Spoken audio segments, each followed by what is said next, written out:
All right, welcome to Crew Notes, Group Notes. Today we are joined by none other than Ana Loback. How good is this?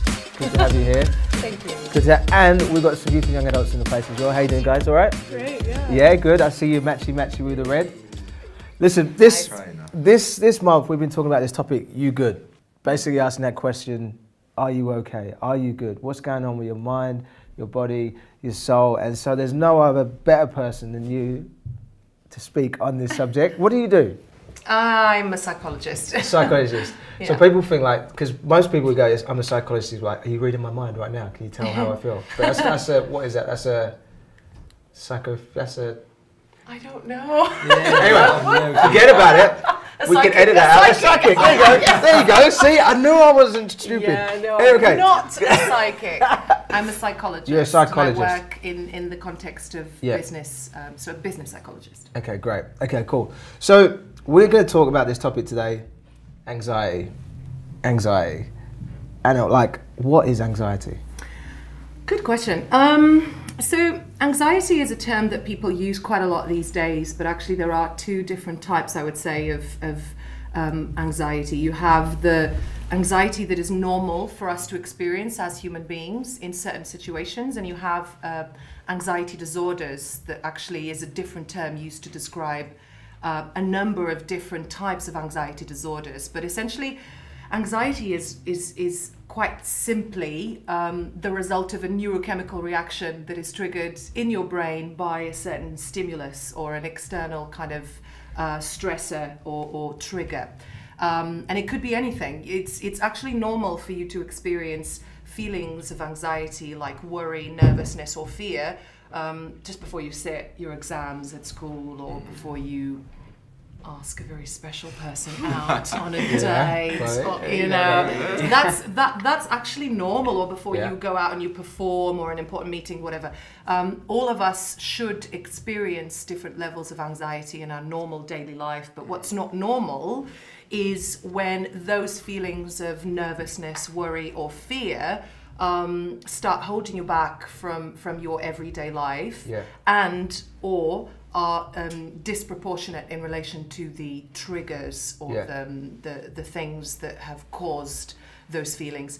And that's where I think people need to understand that those aren't necessarily the same thing. Okay, cool. So this word anxiety, like you'd hear it all the time, right? Yeah. This word anxiety. Yeah. Why is it such a now word? Are more people anxious today? Like before, maybe like 20 years ago, I didn't hear about it as much, and now we're hearing about it so much. It feels like everyone's anxious, everyone's got anxiety. Yeah. Why do you think? Yeah, there are a couple of things there. First of all, we do live in a culture that is very kind of self-centered and self-absorbed, and therefore the more you focus on yourself, the more things you will find, right? Yeah. And there's a little bit of that going on. But on the other hand, there's also all sorts of conditions in our environment that we have today that we didn't have many years ago. We didn't have social media 50 years ago or even 20. We didn't have, you know, there are a number of different things like having, you know, work with you constantly on your phone because emails, and you live now in what we call a hyper-connected world that people don't quite know how to disconnect from. Yeah. And your brain hasn't been designed to be constantly connected to these things. Your brain actually has been wired to live in balance when it comes to connection and even these types of social interaction, which aren't really what we would call real human interaction, by the way, which is a whole other topic that we don't have time for. That's the thing. There's a social media connection, and a lot of people who've got social media connection don't have real personal connections, right? Yeah, and that really shapes things in your brain that are very different. Like the way you guys are being socialized is very different to the way we were socialized. What I mean by that is, again, your brain really craves the real human interaction, and when it comes to the things that you learn and that shape your brain with normal, real social interactions, such as learning how to read body language, learning how to understand a message through the tone of the voice rather than just, the emojis don't really do it, guys. Yeah, tell me about it, right? Same thing. Plus, so that's one thing. It shapes you to a type of socialization that is very different to how your brain has been wired. Yeah. So you literally crave for that real interaction. And then on the other hand, you're too switched on, you're constantly on the grid, you're constantly checking your phone, you're constantly looking at other people's best lives basically on show, and and all those things will only feed some of those symptoms of anxiety disorders, and that's where all the that's why it is more prevalent today. It's not only more talked about, but it's actually more prevalent today. Okay, cool. So we've got some youth young adults in the place. You got any questions for Anna? So you're saying anxiety and how it's such a big thing. So if I were to find a way to deal with it, I've heard that exercise is a good medium to use to help. How much exercise and how much of being active would you say helps in dealing with anxiety? Such a good question, actually. It really helps. In fact, anxiety, I should also say that it's highly treatable, by the way. But when it comes to things that people can do to deal with it, practically speaking, physical activity is one of the things that would be part of the treatment of anxiety disorders. But it also depends. So the short answer is yes. It's great. It's really important. But it also depends on the type of physical activity, because some forms of physical activity can actually increase some of the symptoms associated with anxiety. Okay. So if it's going to the gym, for instance, or going to a boxing ring to box is probably a great thing for all sorts of things, but not the best thing to deal with anxiety. It will actually increase. Why is that? Well, because one of the things that is being triggered in your brain when you experience anxiety is what we call the fight or flight type of functioning in your brain, which is the sympathetic nervous system. This is linked to the way, the way your nervous system works. And that fight or flight response mode in your brain will be activated by something like boxing, for instance, for obvious reasons. Someone's trying to punch you in the face. So that's only going to add to the release of the stress hormone in your brain, which is cortisol, which will then trigger all the normal symptoms associated with anxiety. So it depends on the type of physical activity that you do. The best things, just to be really practical, the best things that you can do is running, and ideally not listening to music that will trigger the same type of stress response in your brain. So be very wise about what you listen to when you're running, because if you're listening to music that will distract your brain from the activity of running, that in itself will also trigger a number of stress-related symptoms. So and other things like, I don't know, yoga and whatever. But it's the type of physical activity that is really important. Wow. Okay, I got a question someone sent in before. Here we go. So we can't unthink things. So is there a way to undo the damage our thoughts can cause us? That's a really good question. There are many different ways of. That's a great question, because actually it's a real myth. You can actually unthink things very easily. The things that are very difficult for you to do is actually you can never unsee things that you see. Yeah. And again, there are lots of things that people expose themselves to in terms of what they're looking at that cause a lot more damage than your own thoughts. Because actually you will experience anything from 8 to 100 thoughts in an hour, or even a lot more than that. And that's actually fine. You can actually undo the damage of your thoughts a lot easier than you can undo the damage of, for example, the things that you see, for all sorts of reasons that, again, I probably don't have time to explain now. But the way your sort of visual system is designed in your brain, it just means that you can actually forget things that people say to you a lot easier. You can forget thoughts that you have. In fact, most of the thoughts that we have, we actually forget about, to be honest. Is that because we replace them with something else? Exactly, you replace them constantly with lots of other things, and your brain is very good at, switching from one thought to the other. Naturally, we have that natural ability. Now, what is very difficult is in fact, it's impossible. You cannot unsee anything. Once you see something, it stays. in your visual cortex, and it actually stays in your memory. Yeah. So that's actually a really important thing when it comes to the type of stuff that that you want to look at and stuff, because actually those are the things that can cause a lot more damage, or even when it comes to things that you read. And that's also why, if you journal and stuff, I always recommend to my clients to journal, because it's really good reflective practice, even to deal with anxiety and with those sorts of thoughts. Just offload, put them somewhere.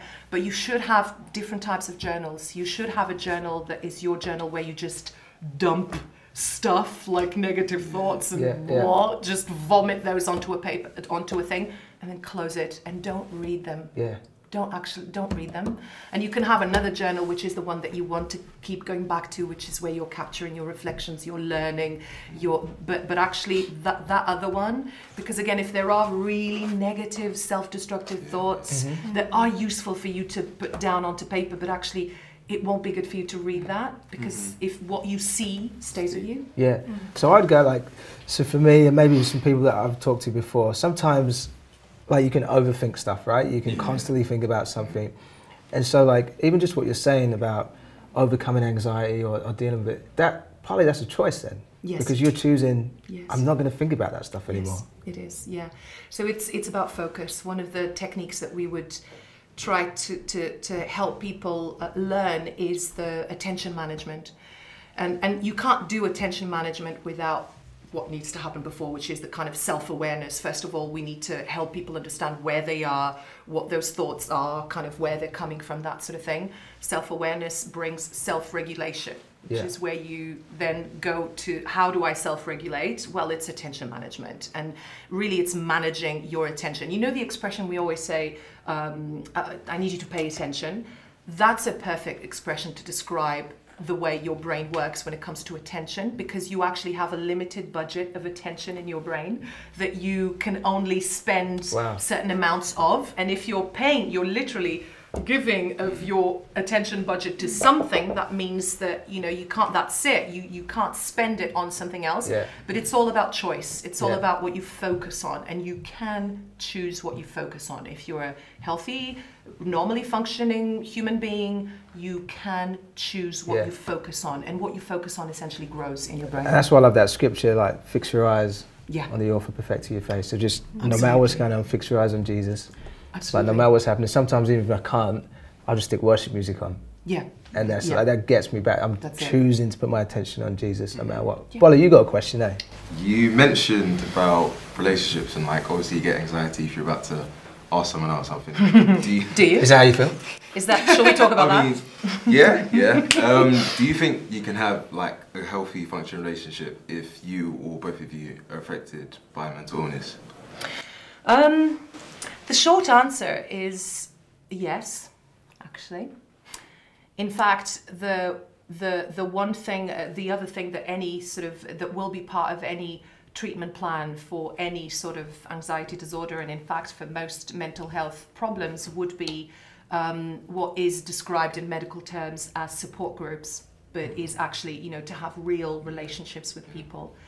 And the more, unfortunately, when people experience anxiety and other mental health problems, they tend to isolate themselves, because they think that, for all sorts of reasons, right? Whether it's because you actually are in a place where you can't and whatever, or because you think that obviously if you're in a relationship with someone, you naturally want to be your best for that relationship and stuff. But actually, to be your best, you need healthy, strong, positive relationships in your life. So it's difficult to give kind of a blanket answer to that, because each situation would be different, and sometimes people might be, unfortunately, because they're experiencing anxiety disorders or other types of problems, they could be bringing out the worst in each other, which is obviously not great. But I think the more people can actually hold on to the good relationships that they have in their lives while they're going through something like this, the better it is. In fact, it's crucial. Your brain craves real social connection with people. And real social connection is more than, hey, how's it going and stuff, 5-minute mingle. That doesn't count. This doesn't count either.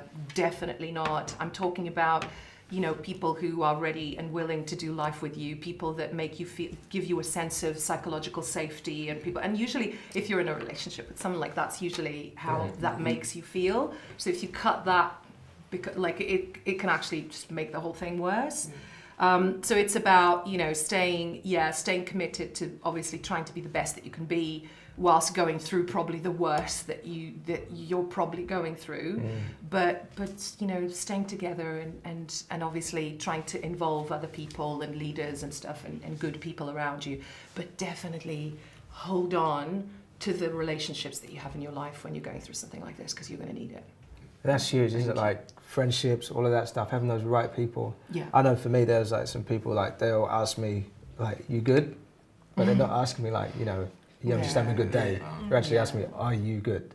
Yeah. And so having those right people where you can actually offload to a little bit and be real with. It doesn't mean you need to, like, because sometimes we feel like we need to just be real with everyone and tell everyone everything. Yeah. And I don't think that's helpful. Yeah, no, it really isn't. You need the right people who are going to speak and the right stuff into your life, right? Exactly, the right people that are going to be, you know, helpful and stuff. But actually, you need, interestingly enough, research seems to suggest that you need different. It's almost like you need people who will be able to kind of play different roles in your life.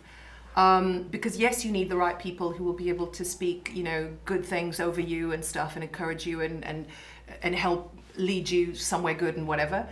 But you also need mates. You also need someone who you can just have a rant and not necessarily, you know, and someone who will just listen. And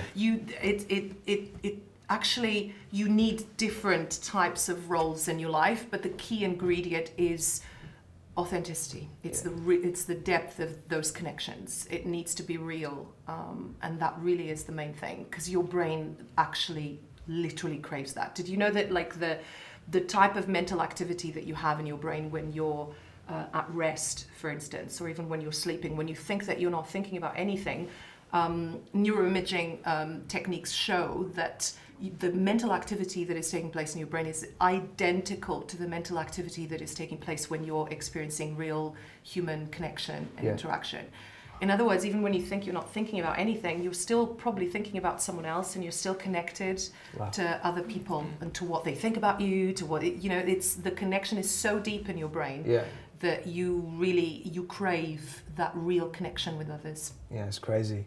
All right, to finish up, we're running out of time. But are there any habits that you could help us with, put into place to help reduce stress, anxiety, that kind of stuff? Yeah, I mean, obviously when it comes to having a diagnosis of anxiety disorders, etc., that will probably, you know, when people, and by the way, like, I would say if anyone, you know, if anyone's listening to this, definitely, and if anyone, you know, I do need to say this, that if anyone is worried about any symptoms that they might be experiencing, and if they feel that they really need help and need support, absolutely 100% do come and chat, whatever. My phone number is going to, no, on the screen. But you know, if there's a sort of a treatment plan, and I should say that anxiety disorders are considered highly treatable, actually, when it comes to even comparing with other mental health problems. Anxiety disorders are actually highly treatable, and the treatment will usually include a combination of either medication in certain cases and or therapy, psychotherapy, etc.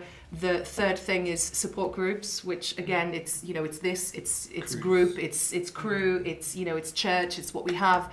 And the fourth thing is usually the combination of a change, what we call in medical terms, a change in lifestyle. It's a certain number of lifestyle changes, which I think answers your question, Dan, which involves regular physical activity. Again, trying to go for the right type of activity. We would strongly recommend being outdoors rather than just going to the gym, because there's all sorts of stuff actually that links to that, even natural light, engaging with nature, and what the benefits that brings to the brain as well, especially when you're dealing with these types of disorders. So really we would recommend that instead of signing up for the gym and stuff, actually just go run, go walk, just be outdoor, even if it's raining, it doesn't matter, just go and feel the rain, because that in itself can do wonders.